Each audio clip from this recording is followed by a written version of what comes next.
এ ভাই মাছ ধরতে কিছু বলার আছে? কি বলবো, যা বাঁধ খালি করে দেওয়ার কি বলবো।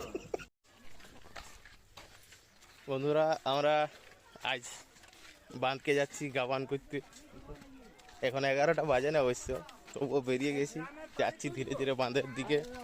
সঙ্গে কাকু আছে, বস্তা নিয়ে যাচ্ছে, আমি জলের বোতল নিয়ে যাচ্ছি। জলের বোতলটা বেশি জরুরি, কারণ সেখানে কেউ জল দেবে না। ছোটোবেলাতে যখন এইরকম দিন আসতো, এরকম বসন্তকাল, সেই সময় ছোটো বড়ো গড়ে পুকুরে গাবান হতো আর আমরা মাছ ধরতাম ঘেঁটি করে। পুরো পাঁক লেগে যেত পুরো শরীরে, তবু খুব খুব মজা করতাম আর কি। আর আজ প্রায় 20 বছর পর যাচ্ছি আরও গাবান করতে, খুব এক্সাইটেড। ও তো তুমি ওখানে দাঁড়ায় দাঁড়ায় দেখবি পানির। আমি শুধু একটা বোতল নিয়েছি, আমি একলা সেলফিশ নিজের জন্য।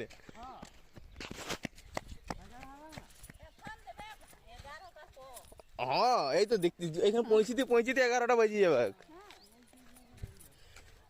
যেখানে গাবানটা হবে সেটা হচ্ছে প্রায় আমাদের গ্রামের সব থেকে বড় পুকুর, 16 আনার পুকুর, সবার ভাগ আছে। আর খুবই বড় পুকুর, এটাকে বাঁধ বলে। দেখাচ্ছি পৌঁছে। এই দেখুন বাঁধ,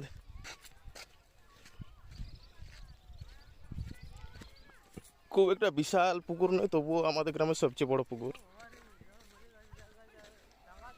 এই দেখুন দলে দলে আসছে ধীরে ধীরে লোকজন, সবাই আসে। আর পুরো গ্রামটা ভেঙে আসবে 11টা বাজুক। জলটা প্রায় কেটে করে বার করে দেওয়া হয়েছে পুরোটাই, আর কিছুটা জল আছে। এতটা জল তো দরকার, থাকাও দরকার, নাহলে মাছ কী করে ধরবে। আমি এবারে ড্রেসটা চেঞ্জ করব।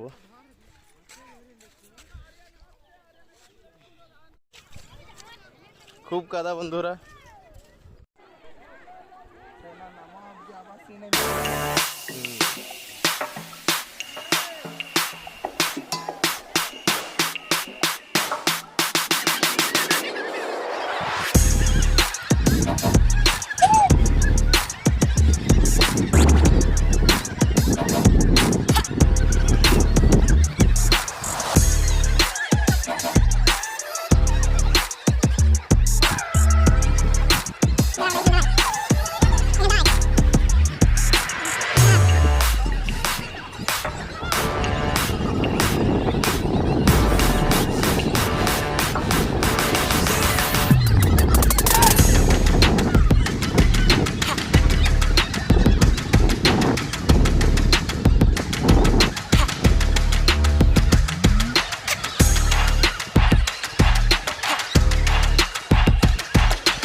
মাছের গাবান হলো,